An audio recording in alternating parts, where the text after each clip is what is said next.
There's nothing that the state of North Carolina can do to justify what they did to me. Between 1929 and 1974, North Carolina sterilized more than 7,600 men and women.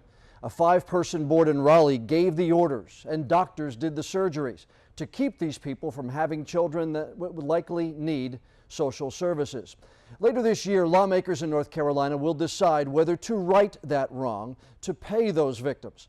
A task force is recommending $50,000 as compensation, a substantial amount of money, but victims we spoke with say it's not much pay for their pain. They're speaking out in tonight's WECT News special report. Yeah, they told my mother that I was feeble-minded and I wasn't capable of having children no more. But at age 14, Leila Dunstan had a child, a son, James. She's the only person I got to protect her. Doctors who examined Leila and her mother at that time classified them both as feeble-minded. So a few months after James was born, under orders from the state eugenics board and approved by her mother, a doctor in Wilmington sterilized Leila.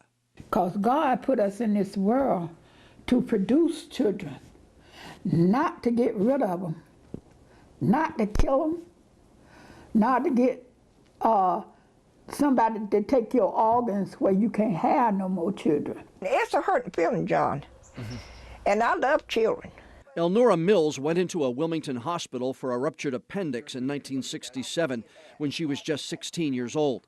Since she had had a nervous breakdown a year earlier, her parents approved the state's order for sterilization. But see, they didn't tell me I had mental problems neither. Elnora never knew about that part of the surgery. She didn't find out until 2 years later, after she and her husband Buddy tried to have children. They should have told me, let me know what they did to me. I didn't think it was right until I waited till 1969 to find out my tubes was cut and burnt. The state estimates that less than half of the 7,600 sterilization victims are still alive, while some have testified at public hearings. I am not feeble-minded. I've never been feeble-minded. They slandered me. They ridiculed and harassed me. They cut me open like I was a hog. Most did not know about plans to pay them for what happened. The Fox News, 10 o'clock, you brought it up, and that's how I found out, and that's why I called you about it. A task force recommends $50,000 each. I think it's bogus. That's not enough money for us. That's about $1,000 for each year Elnora and Buddy Mills have gone without children.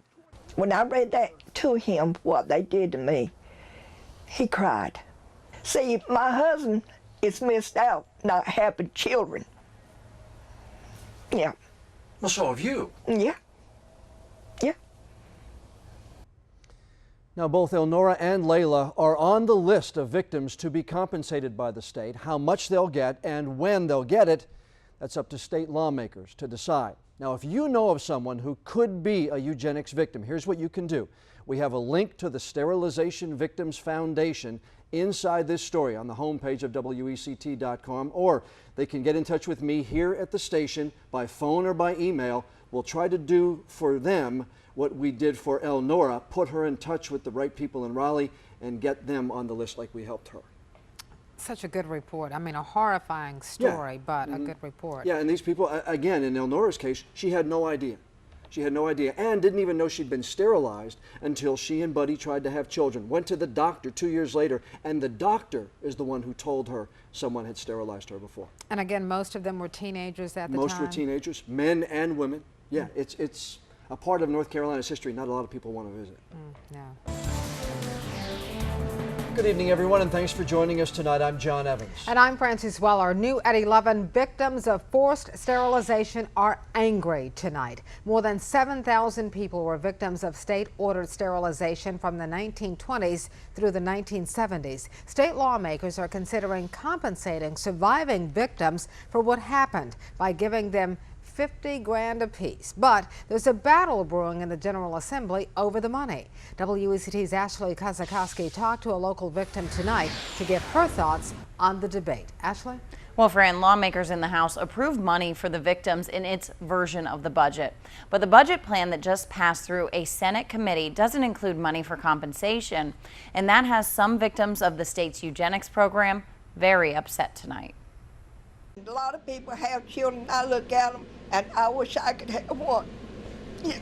Excuse me. Elnora Mills can't help but cry when she talks about what the state took away from her. Elnora went into a Wilmington hospital for a ruptured appendix in 1967. She was only 16. Since she had a nervous breakdown a year earlier, the state ordered that she be sterilized. Her parents approved. It wasn't until she and her husband tried to have children a few years later that she found out she was infertile. I can't understand why they did me.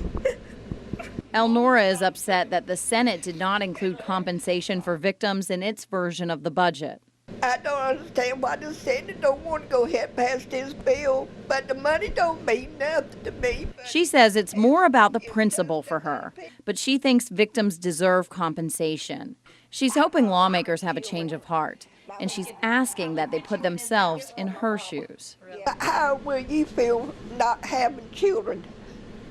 If your heart will be torn apart. Now, we talked to State Senator Bill Rabon today. He thinks it's best to have the eugenics issue handled separately instead of it being lumped in with what will likely be a partisan vote on the budget. When asked if he supported compensating victims, he said money isn't the only way to compensate them. Now, we do have calls into State Senator Tom Goolsbee and David Rouser, and our calls haven't been returned yet. Reporting live tonight, I'm Ashley Kazakowski, WECT News. All right, thanks so much, Ashley. Now you can see what's in and what's out of the Senate budget plan. Just click on the link we have inside the story about the budget vote. It's online right now at WECT.com.